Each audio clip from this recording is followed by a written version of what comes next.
अऊज़ु बिल्लाहि मिनश शैतानिर रजीम। बिस्मिल्लाहिर रहमानिर रहीम।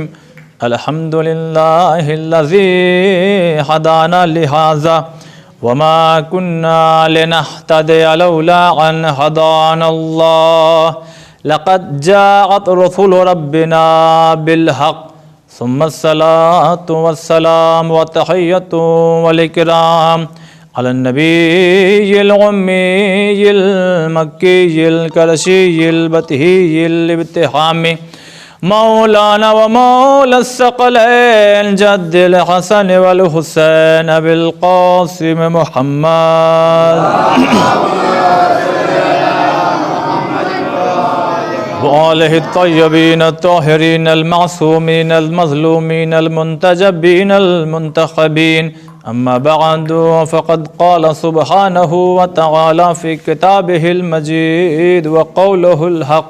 बिस्मिल्लाहिर रहमानिर रहीम। रब्बिरहमहुमा कमा रब्बयानी सग़ीरा। सल्लल्लाहु अलैहि मोहम्मद। अल्लाह ने जहाँ अपने इबादत की बात कही वहीं माँ बाप की इताअत की बात कही। जब अल्लाह ने कहा मेरा शुक्रिया अदा करो तो कहा कि अपने वालिदैन का भी शुक्रिया अदा करो। अच्छा, अगर हदीस मैं 2-4 हदीसें मैं पेश करता हूँ आपकी खिदमत में। मकसद ये नहीं है कि मैं वालिदैन को अहले बैत अलैहिस्सलाम के दर्जे तक लेके जाऊँ, लेकिन वालिदैन क्या है वो हदीस बताएंगी हमें। जैसे ये हदीस है कि हज़रत अली को उनके चेहरे को देखना इबादत, खाना काबा को देखना, यानी आप बैठे हुए हैं, हम उम्रा करने गए, हज करने गए, बैठे हुए हैं, खाना काबा को देख रहे हैं, इबादत। उसी तरह से उसी रसूल ने फरमाया कि माँ बाप को मोहब्बत से देखना भी इबादत। लेकिन यहीं पे एक जुमला भी अर्ज़ करना चाहता हूँ कि जब माँ बाप को मोहब्बत से देखना इबादत और सवाब है, उनको मोहब्बत से पानी पिलाओ तो कितना सवाब, उनको मोहब्बत से खाना खिलाओ तो कितना सवाब, उनकी ज़रूरतों को बग़ैर कहे पूरा कर दो तो कितना सवाब। सलवात पढ़िए बर मोहम्मद वाले।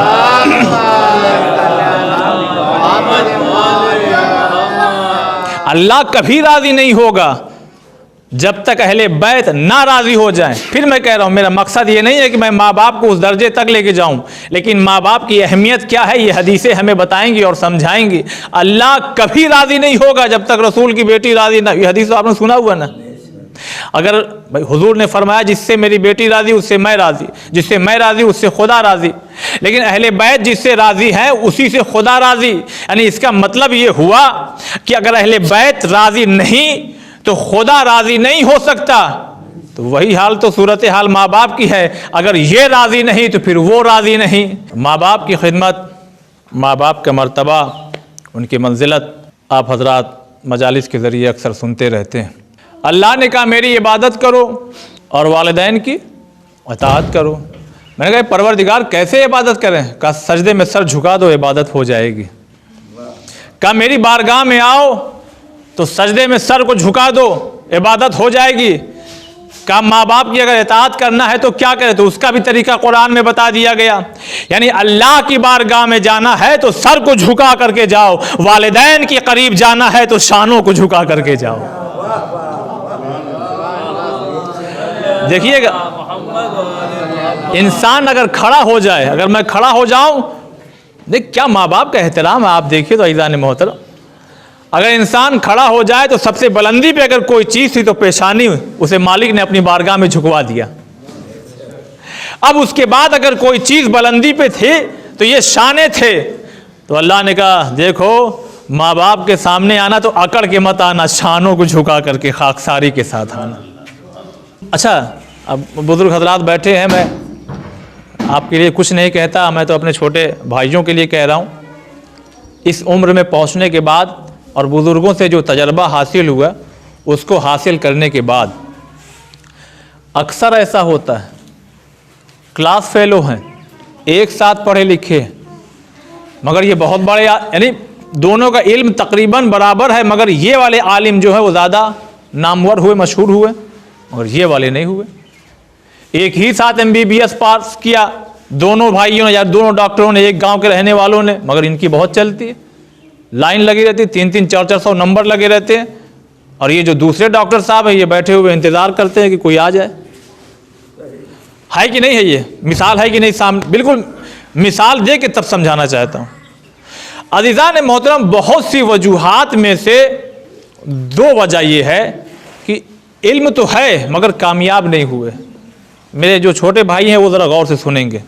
ये भी आलिम मगर मशहूर नहीं हो सके, अपनी ज़बान में कहा जाए बहुत कामयाब नहीं है। ये भी डॉक्टर मगर बहुत कामयाब नहीं। तो कुरान और हदीस और जो बुज़ुर्गों का जो तजर्बा, जो उनकी बातें हैं, उसका निचोड़ ये है अज़ीज़ान मोहतरम, चूँकि एक ने जो है अपने माँ बाप की खिदमत की, इताअत की, लिहाजा कम पढ़ा लिखा हुआ था मगर मकबूल और मशहूर ज़्यादा हुआ।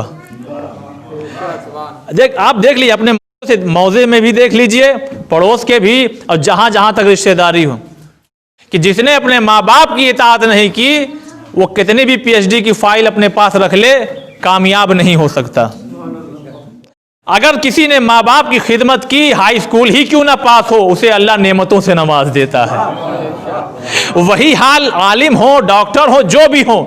अगर सुनिएगा, अगर आपने अपने उस्ताद के साथ बदतमीजी की तो आपका इल्म धरा का धरा रह जाएगा, लेकिन आपने अगर उनको मोहब्बत से, उनके साथ मेहरबानी और जिस तरीके से उस्ताद से पेश आना चाहिए उस तरह से पेश आए हैं, तो क्यों ना कम पढ़े हो, अल्लाह तुम्हारे हाथों में इतनी शफा दे देगा कि 300 400 नंबर लगेंगे। सलवात पढ़िए बर मोहम्मद वाले में। बिल्कुल फैक्ट है, रियल है, इसे कोई इनकार नहीं कर सकता। ऐसे लोगों को मैं जानता हूँ, जब वो ड्यूटी पे जाते हैं, अपने काम पे जाते हैं, उनके वालिदैन नहीं हैं, वो सीधे ऑफिस जा सकते हैं, मगर उन्होंने अपनी गाड़ी का रुख मोड़ा, उतरे गाड़ी से, माँ की कब्र पे आए, बाप की कब्र पे आए, फातिहा पढ़ा, चले गए। देखिए, बहुत से लोग कोशिश करते हैं ना कि बहुत हम लखपति हो जाएं, करोड़पति हो जाएं, तो मैं उस नुस्खा भी बता देता हूँ। अज़ीज़ान मोहतरम, माँ बाप अगर मर गए तो उन्हें फरामोश ना करो। बहुत तवज्जो, बहुत कीमती बात कहने जा रहा हूँ। अगर मर गए तो उन्हें फरामोश, भूल ना जाओ उनको। उनके लिए इसाले सवाब, रोज़ाना मौका मिले तो रोज़ाना जाओ। क्यों? अभी थोड़ी देर में बताता हूँ। हमने देखा ऐसे लोगों, बड़े कामयाब, बहुत ज़्यादा पढ़े लिखे नहीं हैं, लेकिन लाखों और करोड़ों में खेल रहे हैं। वजह, बहुत सी वजूहात में से एक वजह यह है कि अपने माँ बाप की कब्र पे डेली जाते हैं, नहीं मौका मिला तो हफ्ते में शब जुमा ज़रूर चले जाते हैं, जुमेरात के रोज़, और जुमेरात को जाने के बाद वहाँ फातिहा पढ़ते हैं। अब यहाँ पे अज़ीज़ान मोहतरम एक बात, आप कोई मसला नहीं, वो बच्चे अपनी हरकत करेंगे, आप हमारी तरफ मुतवज्जे रहिए, इसलिए कि बच्चों में एक हार्मोन्स पाया जाता है जो उसको मजबूर करता है कि वो उछलता कूदता रहे। आप उसको थोड़ी देर डांट दीजिए तो वो 2 मिनट बैठेगा, फिर अपनी हरकत करेगा। और अगर बच्चा हरकत करना बंद कर दे तो फिर उसके अंदर फिर वो बचपना नहीं, इसका मतलब, तो वो अपनी हरकत करेंगे। लेकिन आप हमारी तरफ मुतवज्जे रहिए। अज़ीज़ान मोहतरम, हमने देखा ऐसे, आपने, बुजुर्गों ने तो आप बेहतर जानते हैं ऐसे लोगों को। बहुत से ऐसे लोग हैं जिन्होंने अपने माँ बाप के साथ जैसे पेश आना चाहिए था कुछ हद तक पेश आए, और उनको क्या मकाम मिला, क्या उनकी मंजिलत, आप बेहतर जानते हैं। लेकिन जो नहीं आए उनका क्या हश्र है वो आप बेहतर जानते हैं। लेकिन एक जुमला अर्ज़ करना चाहता हूँ, माँ मर गई है, बाप इस दुनिया से रुखसत हो गया है, हम अगर कब्र पे जा रहे हैं तो अल्लाह हमें नेमतों से नवाज रहा, अल्लाह हमें सवाब दे रहा, अल्लाह हमारे सवाब में इजाफा कर रहा है, हमें नेमतों से घेरे हुए है, रहमतों से चारों तरफ से घेरे हुए, कभी इधर से फ़ायदा कभी उधर से फ़ायदा, चारों तरफ से कहीं कोई नुकसान नहीं हो रहा है, बहुत खूबसूरत ज़िंदगी गुजर रही है। क्यों? इसलिए कि ये माँ की कब्र पर जाता है, ये बाप की कब्र पर जाता है, ये माँ के लिए मजलिसें करता है, ये बाप के लिए कपड़े बांटता है, ये माँ के लिए साले सवाब का एहतमाम करता है। क्यों? इसलिए कि वो मर गए, वो मर गए, वो मर गए। एक जुमला हाथ जोड़ के कहना चाहता हूँ अज़ीज़ान मोहतरम, अगर मर गए और आपने इतना कर दिया तो अल्लाह इतना नवाज दे, अगर जिंदगी में कर दो तो कितना नवाज देगा। सलवात बर मोहम्मद वाले मोहम्मद।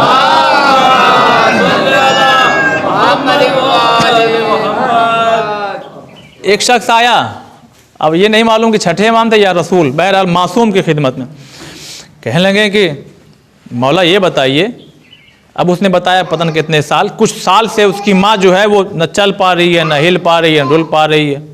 कहने लगे कि हम उसकी बहुत खिदमत करते हैं, हक अदा हो गया। आने वाला सवाल कर रहा, मौला मेरी माँ हाथ नहीं उठा पाती, पैर से चल नहीं पाती, मैं बालों में कंघी करता हूँ, मैं उसकी खिदमत करता हूँ, क्या मैंने अपनी माँ का हक अदा कर दिया? बहुत तवज्जो ईज़ान मोहतरम। तो इमाम मासूम ने फरमाया, मासूम ने कहा नहीं, तुमने तो अभी उस एक करवट का हक अदा नहीं किया। जब सर्द रात थी, बिस्तर जो गीला हो चुका था, माँ अपनी जगह तुम्हें सुला करके उस गीले बिस्तर में अब खुद लेट गई थी, तो अभी तो इस एक करवट का हक अदा नहीं हो सका। लेकिन ईज़ान मोहतरम एक और हदीस में सुनाता हूँ, क्या मैंने हक अदा कर दिया माँ बाप का? यह अदा हो सकता है? कभी कोई सोचे कि हमने माँ के लिए ये कर दिया और वो कर दिया, बाप के लिए इतना कर दिया, और उनको हज करवाया, उनको उम्रे पे भेजा, उनको ज़ियारत पे 2-4 बार भेज दिया, इतना आलीशान घर, उनके लिए ये गाड़ी वगैरह वगैरह। तो कभी शैतान ये वसवसा डाल दे कि हमने कुछ कर दिया, बस वहीं से संभलने की ज़रूरत है। इमाम की खिदमत में जब एक शख्स आया, कहने लगा कि क्या हमने माँ का और बाप का हक अदा कर दिया या कर सकते हैं? कहा नहीं कर सकते हो, नहीं कर सकते हो। कहा मौला क्यों नहीं कर सकते? कहा इसलिए कि उनके पालने में और तुम्हारी खिदमत में ज़मीन व आसमान का फ़र्क है। कहा मौला क्या मतलब? कहा नहीं समझे? कहा नहीं समझा। कहा उनके पालने में और तुम्हारी खिदमत में ज़मीन व आसमान नहीं, मौत व हयात का फ़र्क है। कहा मौला अभी भी नहीं समझा? कहा आओ हम समझाते हैं। कहा देखो, जब तुम खिलाते हो तो तुम्हारे जहनों में उनकी मौत होती है। अरे खिला पिला लो, पहना लो, पता नहीं 2-4 महीना, 6 महीना, साल भर, 2 साल, 4 साल जिंदा रहेंगे। लेकिन जब वो तुम्हें पालते हैं और परवरिश करते हैं तो उनके तसव्वुर में, उनके जहनों में सिर्फ तुम्हारी जिंदगी होती है। अभी शिकम में है, अभी पैदा हो गया, अभी 6 महीने का हो गया, अभी साल भर का हुआ, अभी 2 साल, अल्लाह इसका सेहरा भी देख लूं और जवान हो जाए, अल्लाह इसके पोती पोता भी हो जाए। तो इमाम ने वही तो फरमाया है, जब तुम खिलाते हो तो तुम्हारे जहनों में मौत होती है, लेकिन जब वो पालते हैं तो उनके जहनों में जिंदगी होती है, उनके जहनों में जिंदगी होती है। अरे कड़वी बात कहूँ ईज़ान मोहतरम, जो मुझ पे ज्यादा फिट होती है आपका नहीं पता।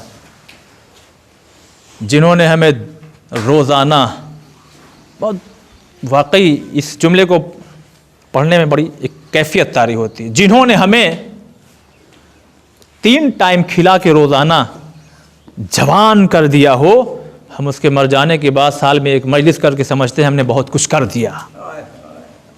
ये मुझ पे ज़्यादा फिट होता है, आपका नहीं मालूम।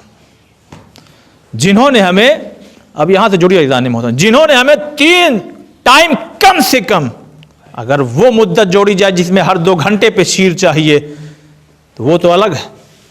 जिन्होंने हमें 3 टाइम रोज़ाना खिला के, जहाँ भी इस मौजू पे मजलिस पढ़ता हूँ एक जुमला ज़रूर कहता हूँ और उस पर ज़ोर देता हूँ कि जिन्होंने इतना खिलाया, पिलाया, पाला, जवान किया, न जाने क्या क्या दिया, तो क्या 24 घंटे में से 1 मिनट हम नहीं दे सकते उनके लिए? इसाले सवाब ज़रूरी थोड़ी है कि जब मजलिस हो तभी हो, जब मजलिस हो तभी इसाले सवाब का एहतमाम। जी नहीं, कैसे किया जाए? बिस्तर पे जा रहे हो, हाँ जा रहे हैं, सोना है ना, हाँ सो जाओ, तो कम से कम 1 सूरह फातिहा तो अपने अब्बा के लिए पढ़ दो, 1 सूरह फातिहा अपने मरहूमीन के लिए। बाप माँ हयात हैं, अल्हम्दुलिल्लाह, कितनी अच्छी बात है, मगर ये किसी की शाख है, जड़ कोई और है जो कब्रिस्तान में लेटा हुआ। अपने दादा के लिए पढ़ दो, अपने नाना के लिए पढ़ दो। इसीलिए ईज़ान मोहतरम जुमला फिर दोहराना चाहता हूँ, अगर इनके ना हुए तो उसके क्या हो गए। सलवात बर मोहम्मद व आले मोहम्मद। लेकिन ईज़ान मोहतरम, अगर ये माँ बाप नहीं राज़ी तो फिर जान लीजिए दुनिया में आप कुछ भी कर लीजिए, अल्लाह राज़ी नहीं हो सकता।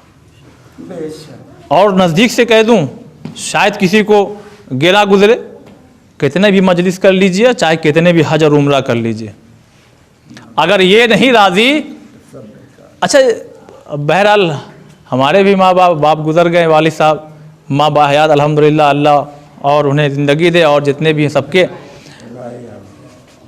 ये कुरान मजीद में 5-6 जगहों पे जो ब्रेकर, यानी अपनी ज़बान में एक कह रहा हूँ ताकि समझ में आए बच्चों को, जो ब्रेकर लगाया गया है, आवाज़ नीचे करो, अरे शाने झुका के जाओ उनके सामने, है बुलंद आवाज़ कहाँ कर रहे हो? कभी बच्चों के लिए कहा गया माँ बाप से, हे बच्चा है, ऐसे करो वैसे करो, नहीं, बहुत सी वजूहात में से एक वजह मैं बताता हूँ। शुगर प्रॉब्लम किसको होती है? अरे जो हो जाए 40-50 के ऊपर वाला, ज़्यादातर जो, अब आजकल तो ऐसा दौर हो किसी की हो सकती, मगर किडनी प्रॉब्लम किसको होती है? ये जो बैठे थे चाचा एक बैग, उनको चक्कर क्यों आ गया? कहा बीपी हाई लो हो गया। तो ये भतीजे को क्यों नहीं हो रहा? चाचा को क्यों हो रहा है? ये बेटे को क्यों नहीं हो रहा? बाप को क्यों हो रहा? कहा जब उम्र ढलती है तो जिस्म कमज़ोर होता है, और जब जिस्म कमज़ोर होता है तो बीमारियां तवाफ करने लगती है। अल्लाह ने ऐसे ही मौके पे जवानों से कहा, खबरदार, जब तुम्हारे जिस्म में खून जोश मारने लगे तो अपने बाप को आंख मत दिखाना, उनके सामने निगाहों को और शानों को झुका करके जाना। ये जो अल्लाह ने बार बार कहा है कि सर झुकाओ, निगाह झुकाओ, आवाज़ नीचे करो, क्यों? इसलिए कि ये बुझते हुए चिराग हैं, इनके सामने तेज हवाओं की तरह ना जाओ, बल्कि अपनी निगाहों को, अपने शानों को, अपनी आवाज़ को नीचा करो। इन्होंने पाल पोस करके तुम्हें जवान कर दिया है। और अगर माँ है तो और ज़्यादा ख्याल रखना। क्यों? एक बहुत गुनाह कबीरा में आप पढ़ेंगे, जब जहाँ माँ बाप का जिक्र है वहाँ ये हदीस है, गालिबन बाएं पेज पे बिल्कुल नीचे, पेज नंबर नहीं मालूम। मौला, माँ बाप की खिदमत करना चाहता हूँ, किसकी करूँ? कहा माँ की करो। फिर उसने कहा अच्छा उसके बाद फिर किसकी खिदमत करूं? कहने लगे माँ की खिदमत करो। अच्छा, जब सवाल इंसान को जवाब अपने मिजाज के मुताबिक ना मिले तो सवाल होता रहता है। उसने फिर कहा मौला फिर खिदमत किसकी करूं? कहा माँ की करो। कितनी दफ़ा कहा? 3 दफ़ा कहा। फिर उसने कहा मौला फिर किसकी खिदमत करूं? कहा बाप की करो। ये 3 बार जो है मासूम ने जो कहा है वो माँ की खिदमत करो, माँ की खिदमत करो, माँ की खिदमत करो। रीज़न क्या है? वजह क्या है? सलवात पढ़िए बर मोहम्मद।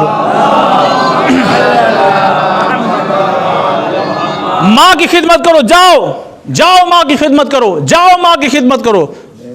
वजह क्या है? उससे पहले मैं 2 हदीस और सुनाता हूँ। एक शख्स और आया, रोजी रोटी का लेकर के मामला कि बहुत ही तंगी चल रही है आजकल। और एक शख्स आया था, उसने कहा कि गुनाह बहुत हो गए। लेकिन दोनों का जवाब देखिए एक है। रसूल ने कहा जाओ माँ की खिदमत करो। अभी वो जो 3 वजह है वो तो बताऊंगा, ये 2 हदीस सुन लीजिए। अगर रोज़ी ज़रा सा रुक गई है, ख़त्म हो गई, कुछ मामला नौकरी वोकरी चला, जाओ माँ की खिदमत करो। एक आदमी आया था, कहा गुनाह बहुत हो गए हमसे, कहा जाओ माँ की खिदमत करो। दोनों का जवाब सुन लीजिए ईज़ान मोहतरम। कहने लगा या रसूल अल्लाह, माँ तो नहीं है इस दुनिया में, रुखसत हो गई है। तो कहने लगे खाला हैं। हाय हाय हाय, खाला हैं। क्यों? इसलिए कि माँ के आंचल में जो मोहब्बत मिलती है वो हकीकी मोहब्बत अगर कहीं तलाश करना है तो वो खाला का आंचल होता है। वो हकीकी मोहब्बत अगर कहीं देखना हो तो वो खाला है, या तो फिर उसके बाद वो आपकी सगी बहनें जो वो मोहब्बत दे सकती हैं माँ की बात। कहने लगे माँ का इंतकाल हो गया, उनका तो इंतकाल हो गया। कहे हाँ। कहे जाओ खाला की खिदमत करो। जब वो चला गया थोड़ी दूर तो एक मरतबा रसूल अल्लाह ने, जैसे आप लोग बैठे हुए, कह लेंगे काश कि इसकी माँ जिंदा होती। अब जुमले पे गौर कीजिएगा, कुछ समझ में आया? अगर खाला की खिदमत करो तो गुनाह बख्श दिए जाएं, अगर खाला की खिदमत करो तो रोजी रोटी में इजाफा हो जाए। ऐ काश कि इसकी माँ जिंदा होती तो गुनाह भी जल्दी माफ होते और रोजी में भी जल्दी इजाफा हो जाता। सलवात बर मोहम्मद वाले मोहम्मद।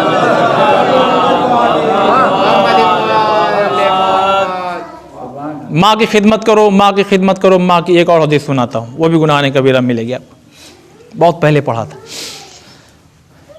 एक शख्स और आया, कहा दुआ कबूल नहीं हो रही है।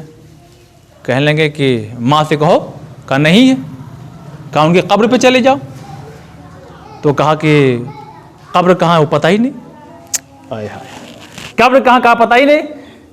कहा तो फिर कोई बात नहीं, निशान बना लो कब्र का और वहीं बैठ जाओ।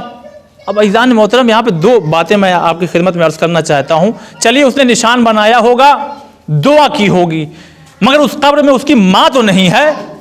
अगर इमाम मासूम ने कह दिया तुम्हारी दुआ वहाँ कबूल होगी, निशान चाहे बना लो, और दुआ कबूल हो गई, तो अब नतीजा 2 निकलता है कि ज़रूरी नहीं कि वहाँ पे साहिब कब्र हो तो हमारी दुआ कबूल हो। अगर हमने खुलूस से खाली निशान बना दिया और समझा कि ये माँ की कब्र है और अल्लाह ने ये मंजर जब देखा तो कबूल कर लिया, तो यहाँ अगर हुसैन की कब्र ना तो सही हुई क्या हुआ? अगर हम उनकी जरी को पकड़ के दुआ कर रहे हैं तो जो अल्लाह माँ की कब्र पे दुआओं को कबूल करता हो वो ताज़िये के करीब जाके दुआओं को क्यों नहीं कबूल कर सकता? सलवात वर मोहम्मद वाले।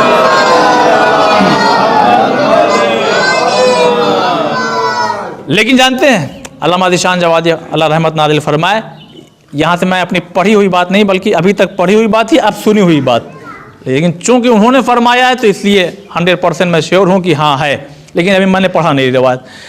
कहा कि माँ की कब्र पे जाओ, 2 रकत नमाज पढ़ो वही सरहाने खड़े होकर और वहीं दुआ करो, तुम्हारी दुआ कबूल होगी।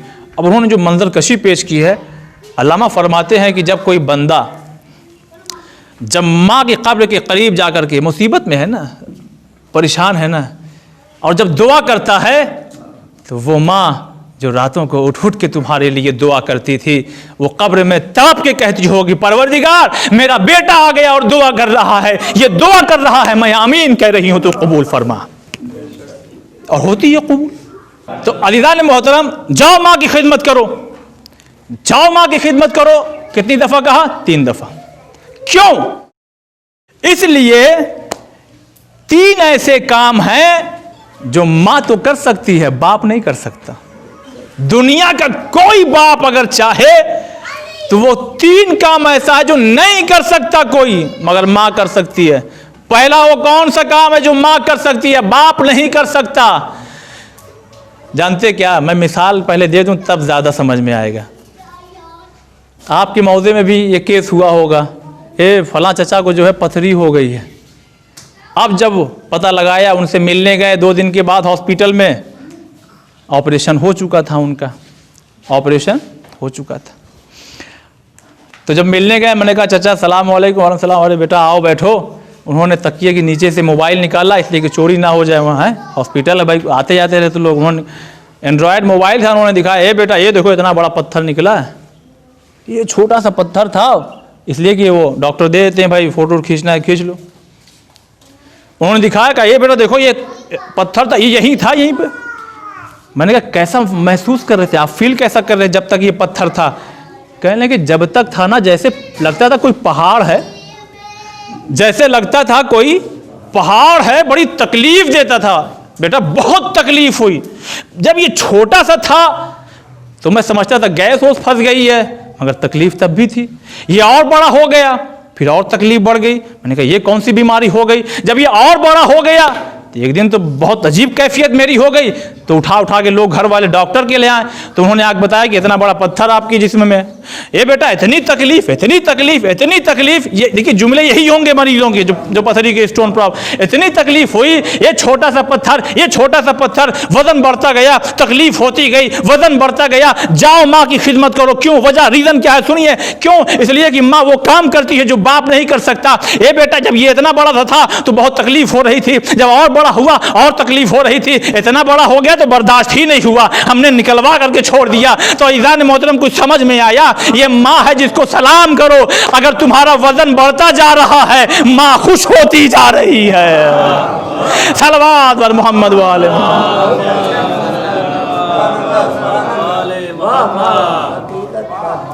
जाओ माँ की खिदमत करो। क्यों? इसलिए कि वो तुम्हारा बोझ कै किलो के पैदा हुए थे? 3.5 किलो के। 50 ग्राम का पत्थर तो नहीं था। तुम्हारे वालिद को 50 ग्राम का पत्थर निकलवा के सुकून मिल गया। अगर वो बढ़ता था वजन में तो उसको तकलीफ होती थी, मगर वही माँ है, 1 महीने का बच्चा हुआ तो और खुश हो रही है, 2 महीने का बच्चा हुआ तो और खुश हो रही है, 3 महीने का बच्चा हुआ और खुश हो गई, 1.5 किलो हो गया, 2.5 किलो, और जब पैदा हुआ आज भी फख्र से माँ बताती है हमारा बच्चा 3.5 किलो का पैदा हुआ था, हमारा बेटा 4 किलो का। ये माँ है जो खुश होकर बताती है कि इतना वजनी हम अपने पेट में तुम्हें लेके यहाँ वहाँ। लेकिन एक और कड़वी हकीकत है जो मैं पेश करना चाहता हूँ, ये माँ है जिसका एहतराम करो, इसलिए कि तुम्हारे शिकम में अब तुमको ले करके कभी तुम्हारा नाश्ता, तुम्हारे बड़े भाई का, तुम्हारी बड़ी बहन का कभी नाश्ता तैयार करना, कभी तुम्हारे वालिद के टिफिन को तैयार करना, कभी सास के नखरे, कभी ससुर के नखरे, कभी नंदों के ताने, कभी यहाँ जाना, कभी वहाँ जाना, कभी ससुराल से फोन, कभी मायके में फोन, कभी स्कूल की फीस भरो, कभी उस गांव में चली जाओ, कभी उनके घर चली जाओ। ये कौन है जो तुम्हारा वजन लेकर के कभी यहाँ कभी वहाँ कभी यहाँ? ये कोई और नहीं, ये हमारी और आपकी माँ। क्या कहा? जाओ।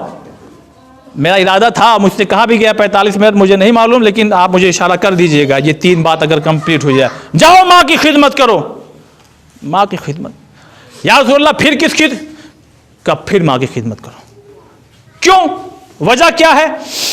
का दूसरा एक काम ऐसा है जो माँ तो कर सकती है, बाप नहीं कर सकता। बाप नहीं कर सकता। वो कौन सा काम है? कहा जब तुम शिकम में थे, पहले एक नजिस कतरे के, उसके बाद अल्लाह ने उस पर जो है वो जमा हुआ खून तैयार किया, फिर उस जमे हुए खून, देखिए आप तरतीब देखिए खुद, हमारी और आपकी तरतीब क्या है। नजिस कतरा, जमा हुआ खून, और उसके बाद गोश्त का लोथड़ा, उस लोथड़े में हड्डियों का ढांचा, हड्डियों के ढांचे पर फिर गोश्त चढ़ाया गया, फिर 4 महीने के क्या हो गए कि उसमें रूह फूंक दी गई। 4 महीने पे रूह फूंक दी जाती है, 4 महीने में बच्चा कंप्लीट हो जाता है, उसके बाद वजन बढ़ता है, बाल बढ़ता है, ये आपके नाखून बढ़ते हैं। लेकिन एक जुमला कहूँ, नाखून तुम्हारा बढ़ता है, माँ के नाखून गिरने लगते हैं। बाल तुम्हारा बढ़ता है, माँ के बाल गिरने लगते हैं। जाओ माँ की खिदमत करो। 4 महीने के हुए, रूह फूंक दी गई। रूह फूंक दी गई, क्या मतलब हुआ? कहा अभी ये वजन में, अब ये बड़ा होगा, हाथ पैर बड़ा होगा, सर बड़ा होगा, बाल बड़ा होगा, इसका वजन बढ़ेगा। तो कहा, मैंने कहा मेरी माँ को क्या होगा फिर, उस टाइम क्या कैफियत गुजरेगी? कहा बेटा वो फिर सीधी चल नहीं पाएगी सही से। देखिए ये मैं हदीस सुना करके ये बातें अगर पेश करूं तो मेरे छोटे भाइयों को ज़्यादा समझ, बेटा भाई वो फिर चल नहीं पाएगी सही से, तो सांस लेने में बड़ी जहमत होगी, और रातों में चौक चौक के उठ जाया करेगी। क्यों? इसलिए कि उसको तकलीफ होगी। अब समझ में आया क्यों रसूलुल्लाह ने कहा जाओ माँ की खिदमत करो। फतबारकल्लाहु अहसनुल खालिकीन। अल्लाह ने बड़े बड़े जानवर बनाए, ज़मीन बनाई, आसमान बनाए, पत्थर, पहाड़, दरख्त, हाथी, ऊंट, मोर, डायनासोर, न जाने क्या क्या चीज़ें बनाई। कभी अपनी तारीफ नहीं की, मगर किया तो इंसान को मना करके किया। तो 4 महीने की रूह फूंक दी गई। एक दिन जानते हैं क्या हुआ? एक खातून को लोग लेके जा रहे थे। क्या हुआ सुनिएगा ईरान मोहतरम, क्या हुआ इनको? कहने की जो शिकम में बच्चा है इनके पेट में 5-6 घंटा हो गया है, अभी तक इसके अंदर मूवमेंट नहीं है। रोज आना जो है उसके अंदर मूवमेंट होता था, उसके अंदर हरकत होती थी, अब उसके अंदर हरकत नहीं हो रही। कहाँ ले जा, डॉक्टर के यहाँ ले जा रहे हैं, तो वो माँ तड़प के कहती है अल्लाह मेरे बच्चे की खैर हो, अल्लाह मेरे बच्चे की खैर हो, अल्लाह मेरे बच्चे की खैर हो। उससे पूछिए तो ज़रा कि ये बच्चा पैदा होगा, जिंदा होगा कि मुर्दा? का इससे नहीं मतलब है, मैं माँ हूँ, मैं तड़प के कहती हूँ मेरे, यानी जो माँ तुम्हारी हरकत अगर ज़रा सा रुक जाए तो वो बेचैन हो जाती है। मगर ये हम और आप हैं, या आप में से हम में से कुछ लोग ऐसे हैं, माँ किस हालत में है पता नहीं, जिंदा है किस हालत में नहीं मालूम, मर गई तो कब्र में किस हालत में है नहीं मालूम। कभी कभी कब्रिस्तान में जा करके ऐसा महसूस होता है, वाकई कर ऐसा महसूस होता है कि कुछ कब्रों को देख के लगता है हाँ इसके बेटे आते होंगे, इसके भतीजे आते होंगे। ये देखो चारों तरफ से जो है लगता है इसके बेटे ने ईंट का गारा वगैरह करा के तख्ती भी लगा दी है, कौन सन में मरे हैं, अच्छा इनका नाम ये है, तख्ती का पढ़ना मना जरूर है, लेकिन हाँ ये इस सन में मरे हैं। लेकिन कुछ कब्रें ऐसी होती हैं,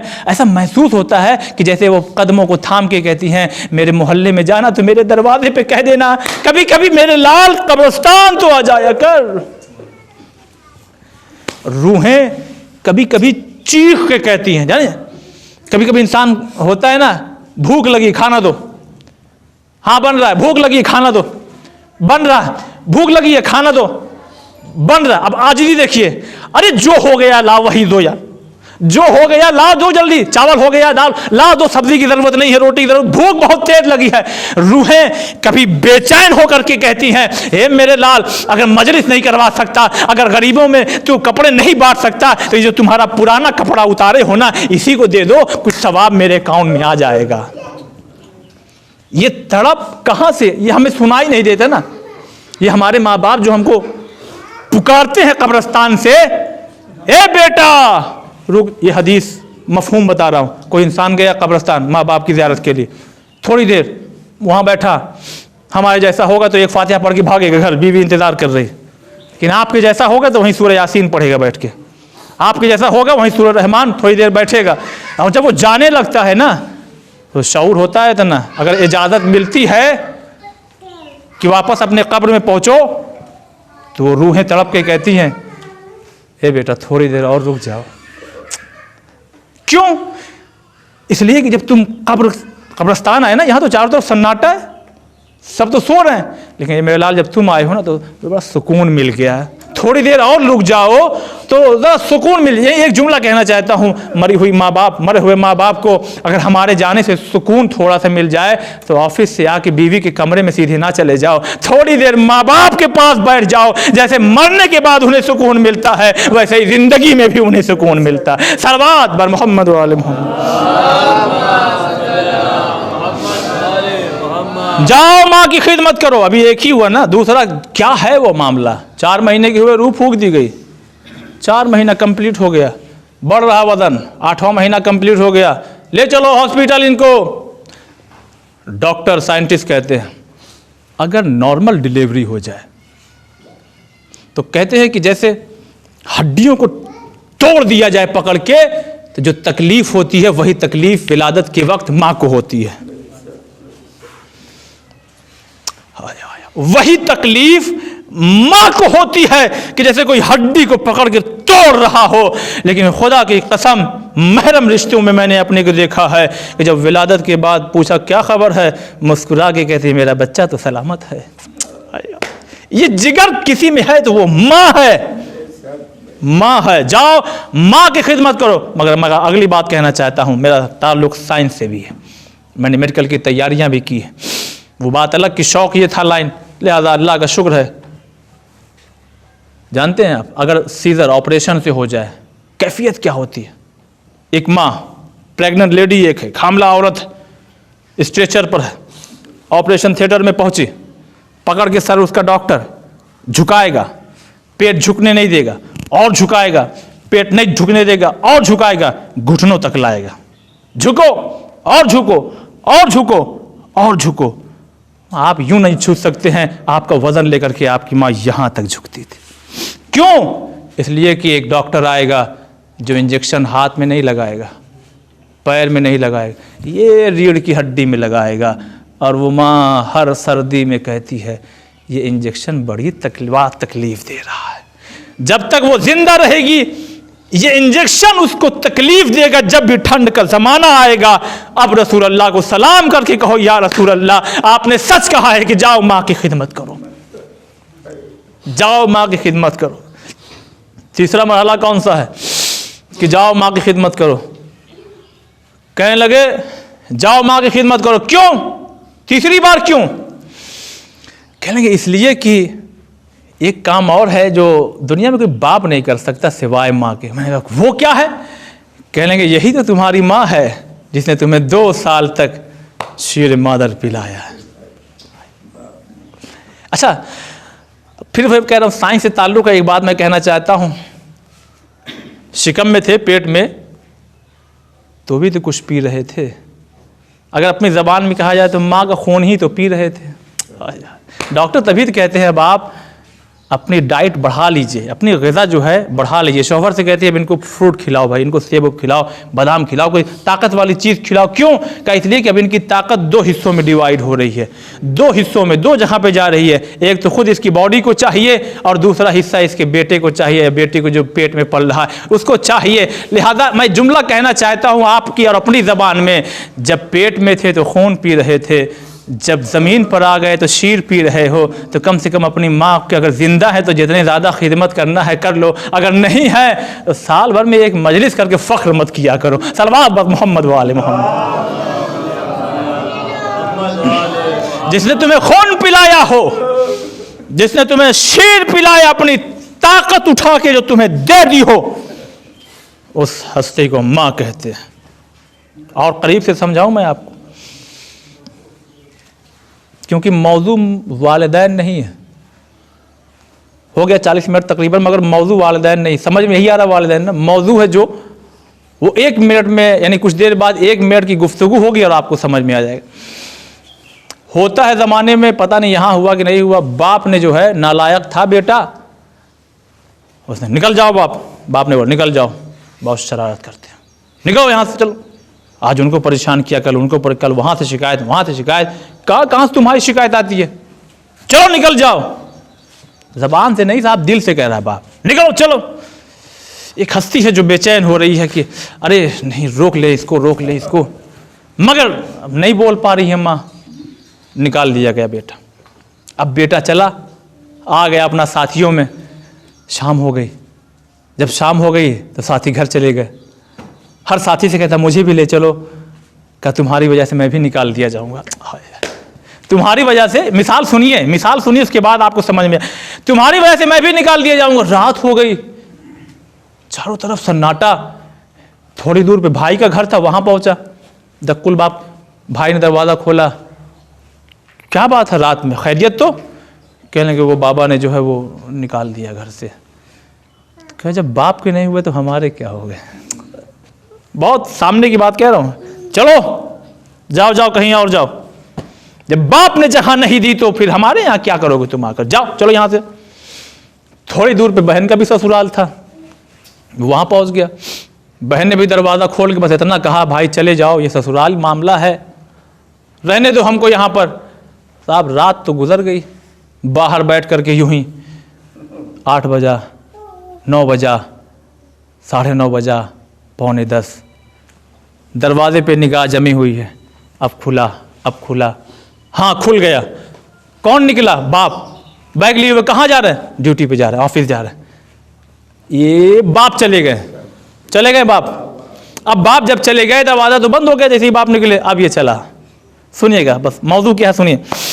बाप तो चला गया, अब ये अपने आहिस्ता कदमों के साथ दरवाजे पे पहुंचा, दक्कुल बाप किया। खुदा की कसम, इसके बोलने से पहले कोई एक वजूद है घर में जो समझ गया कि कौन आया है। कौन? अम्मा दरवाजा खोलो, मैं आ गया हूं। अभी लहजे में एक अलग अंदाज था, माँ दरवाजा खोलो, मैं आ गया हूं। एक आवाज अंदर से आई जो दिल से नहीं, जबान से। कल आवाज दिल से निकली थी बाप की, निकलो यहां से, मगर आज जो आवाज आ रही है वो दिल से नहीं, जबान से आ रही है। क्या है यहाँ पे? कोई काम नहीं है, चलो चले जाओ। बाप ने निकाल दिया, जरूरत नहीं है। अब जवान ने भी अपने अंदाज को बदला, इसलिए कि अब समझ गया ना, दोस्त भी काम नहीं आए, भाई भी काम नहीं आया, बहन भी काम नहीं आए। सारे लोगों ने, जब बाप ने निकाल दिया तो फिर किसी ने पनाह नहीं दी। बस एक मर्तबा अपने आंखों में दो कतरे आंसू के। अब आवाज में एक दर्द था, अम्मा दरवाजा खोलो, अब मैं ऐसी गलती नहीं कर। खुदा की कसम, दरवाजा खुला, बाहें भी खुल गई। आओ मेरे लाल, रात कहाँ गुजारे, आओ मेरे पास बैठो। ए जल्दी लाओ, हमारा बेटा आ गया, खाना खा दे दो। ए तुम जल्दी आओ, इसको पानी पिला दो। बस अज़ीज़ान मोहतरम, मेरा मौजू ये है कि जब एक माँ तुम्हें 2 आंसुओं के साथ अपनी बारगाह में लेने के लिए तैयार है, वो मालिक, वो खालिक, वो परवरदिगार तुम्हें 2 आंसुओं के साथ इस तरह से लेने के लिए तैयार है कि माँ एक दरवाजा खोलती है। अल्लाह कहता 2 आंसुओं के साथ मेरी बारगाह में आ तो सही। माँ ने एक दरवाजा खोला था, मैं जन्नत के 8 दरवाजे खोल दूंगा। क्यों? इसलिए कि तेरी माँ तुझसे जितनी मोहब्बत करती है, उससे 70 या 70,000 गुना मैं खालिक होकर तुझसे मोहब्बत करता। जो जैसे 4 साल के बाद, 2 साल के बाद, 2.5 साल के बाद कोई खोया हुआ किसी का बेटा अगर वापस आ जाए तो माँ बाप कैसे खुश होते हैं, वैसे ही मेरा खालिक खुश होता है जब कोई गुनाहगार बंदा, अल्लाह तौबा, अल्लाह मुझे माफ़ कर दे, फरिश्तों से कहता परवरदिगार मैं कहता था ना कि मेरा बंदा आएगा, इसीलिए तो दरवाज़ा तौबा खोल के रखा हूँ। ज़मीन कहती है गुनाह, जब कोई गुनाहगार गुनाह करता है, जब ज़िना करता है, चोरी करता है, चमारी ये सब करता है, ज़मीन कहती है मालिक ये देख कितना गुनाहगार बंदा, फट जाऊँ ज़मीन, फट जाऊँ, इसको अपने अंदर ले लूँ। आवाज़ कुदरत आई, क्या कह रहे, फट जाऊं? आसमान ने कहा ए मालिक, अगर तू हुक्म दे तो मैं इसके ऊपर टूट पड़ूं, इसके ऊपर गिर जाऊं, खत्म हो जाएगा, कितनी देर की बात है। हवा ने कहा मैं फिशार कर दूं हवाओं का इसके ऊपर। मालिक ने कहा ज़मीन, ए आसमान, ए हवाएं कर दो, तुम्हें अगर अपने अंदर लेना है ले लो। तुम्हें अगर टूट के इसके ऊपर गिरना है गिर जाओ, तुम्हें फिशार करना है अगर ए हवा कर दो, मगर अगर तुम्हारी मखलूक हो। ज़मीन ने कहा नहीं माँ ये तो तेरी मखलूक है। आसमान ने कहा नहीं नहीं मखलूक तो ये तेरी है। हवा ने कहा नहीं परवरदिगार बंदा तो ये तेरा है। आवाज़ कुदरत आती है जब बंदा मेरा है तो तुम परेशान ना हो, मैं तो दरवाज़े तौबा खोल के अभी तक रखा हूँ और अपने बंदे की आखिरी सांस तक इंतज़ार करता हूँ। अब तौबा कर ले, अब आ जाए, अब आ जाए, अब आ जाए। अज़ीज़ान मोहतरम, मिसाल सामने से आपको देता हूँ कि दरवाज़े तौबा हमेशा खुला हुआ होता है। कल जिसने लिजाम में फर्श पे हाथ डाला था उसे हुसैन गले लगा के कह रहे हैं तू दुनिया में भी आजाद, तू आखिरत में भी आजाद। सलवात वर मोहम्मद वाले मोहम्मद। तो दुनिया में भी आजाद, तू आखिरत में भी। क्यों? वो खालिक। एक आखिरी बात और आपकी रहमत तमाम। क्यों माँ मोहब्बत करती है? जवाब खुद पूछिए अपने आप से, क्यों माँ मोहब्बत करती है? जवाब दुनिया की सारी माँ का उनके बच्चों का आएगा। उनसे पूछिए अगर बच्चों से क्यों माँ मोहब्बत करती है, हर बच्चा कहेगा उसने पैदा किया है, इतनी तकलीफ उसने पैदा किया है, उसने पैदा किया है, उसने पैदा किया। दुनिया के किसी बच्चे से पूछिए क्यों माँ इतनी मोहब्बत करती है, कहा इसलिए कि उसने पैदा किया, उसने पैदा किया। सुनिएगा तवज्जो से ये जुमला, उसने पैदा किया है। तो अज़ीज़ान मोहतरम, जब माँ पैदा करके तुमसे इतनी मोहब्बत करती है तो खालिक खल्क करके तुमसे कितनी मोहब्बत करता है। आओ तो सही उसकी बारगाह में, आओ तो सही। मुझे 5 मिनट और दे दीजिए फजाइल की। आओ तो सही उसकी बारगाह में। कैसे जाएं उसकी बारगाह में? इतने गुनाह हैं कि आसमान तक पहुंच रहे हैं। रोजाना मैंने कितने गुनाह किए हैं, इतने बड़े बड़े गुनाह कर दिए हैं। मैं कैसे मिसाल दूं? भाई दुनिया, अल्लाह तो दिखाई नहीं देगा, तो फिर समझे कैसे कि अल्लाह हमें माफ़ कैसे करेगा, नज़रअंदाज कैसे करेगा। एक सहरा था, एक आदमी बेहोश, हाँ उठाओ उठाओ उठाओ इसको उठाओ ले चलो, सीट। होश में आया, देख रहा है, लाओ इसके लिए खाना लाओ, इसको खाना खिलाओ, खाना खा रहा है, इमाम को देख रहा है। इसको पानी पिलाओ, पानी पी रहा है, इमाम को देख रहा है। जब जाने लगा, सुनिए, जब अल्लाह के बंदे ऐसे हैं तो अल्लाह कैसा है। दूर जब चला गया, कहना अली इब्नुल हुसैन, अभी तक इमाम का सर झुका हुआ। क्या है? आपने शायद हमको पहचाना नहीं। फिर इमाम ने सर कुछ, इसलिए कि आइम्मा हमारे ऐसे, वो किसी को बेइज्जत नहीं करते, चाहते ही नहीं कोई शर्मिंदा हो। अगर कोई मांगने भी आया है तो कभी दरवाजे के पीछे से थोड़ा दरवाज़ा खोला और दे दिया, कभी दरवाजे के ऊपर से दे दिया, कभी किसी के जरिए भिजवा दिया। मौला आप दे दीजिए, सामने से दे दीजिए। कल लेते वक्त जो उसकी आंखों में शर्मिंदगी है वो मैं नहीं देख सकता। इमाम ने सर को झुकाया, अली इब्नुल हुसैन आपने हमें पहचाना नहीं। आवाज़ आई, मेरे भाई अली अकबर के कातिल मैं तुझे अच्छी तरह पहचानता हूँ। खुदा की कसम, अल्लाह के जब बंदे ऐसे हैं तो हमारा मालिक कितना रहीम है, कितना करीम। ए मौला सज्जाद, जब आप पहचानते थे तो ये खाना कैसा, जब आप पहचानते थे तो ये पानी क्यों पिलाया, जब आप पहचानते थे तो छोड़ दिया होता वही सहरा में तड़प के दम तोड़ दिया होता। मर ये औरतों का ख्याल कैसा हमारी। ए मेरे मौला, जब पहचानते थे अली अकबर का कातिल हूँ तो इतनी मोहब्बत क्यों दी है। इमाम का जुमला सुनिएगा, जब तू मेहमान हुआ है तो ये हमारा किरदार है, जब हम मेहमान हुए थे वो तुम्हारा किरदार है। जब हम मेहमान हुए थे तो वो तुम्हारा किरदार था। जब अल्लाह के बंदे ऐसे हैं, अरे इसकी रस्सी ढीली करो, इसकी दूध लाए हो, कातिल को पिलाया। कौन कह रहा? इमाम अव्वल। जब बंदे होके एक शख्स गिरफ्तार करके लाए गए रसूल अल्लाह की खिदमत में, बस आखिरी जुमले, या रसूल अल्लाह यही है जनाब हमजा का कातिल, इसने ही नेज़ा चलाया था। रसूल अल्लाह ने देखा और देखने के बाद कहा जाओ, अच्छा जाओ, तुमको भी माफ़ किया। ये जिगर अंबिया में होता है, रसूलों में होता है। अपने चचा के कातिल जनाब हमजा, पहले सैयदुश शुहदा, का यही है कातिल। लोग समझते थे अभी कहेंगे कि सर उतन में इसकी जुदाई कर दो, फांसी दे दो, मार दो, ख़त्म कर दो, मगर नहीं। रसूल ने कहा तुम हमारे चचा हमजा के कातिल हो? कहा हाँ, मैं नहीं, उनको कत्ल किया है। चले जाओ, दूर हो जाओ, जाओ, माफ़ कर दिया। मगर सुनो सामने मत आया करो। बस यहीं से ज़हमत तमाम। मगर सुनो सामने मत आया करो। क्यों क्यों क्यों सामने ना आया करूं? कहा जब तुम सामने आते हो तो मुझे मेरा चचा याद आता है। एक जुमला हाथ जोड़ के कहता हूं, या रसूल अल्लाह, अगर चचा हमजा का कातिल सामने आ जाए तो कौन याद आता है? कहने के मेरे चचा हमजा याद आते हैं। मैंने फिर सवाल किया तसव्वुरात की दुनिया में जाके, या रसूल अल्लाह, अगर वो कातिल आ जाए तो कौन याद आएगा? कहा मेरा चचा याद आएगा।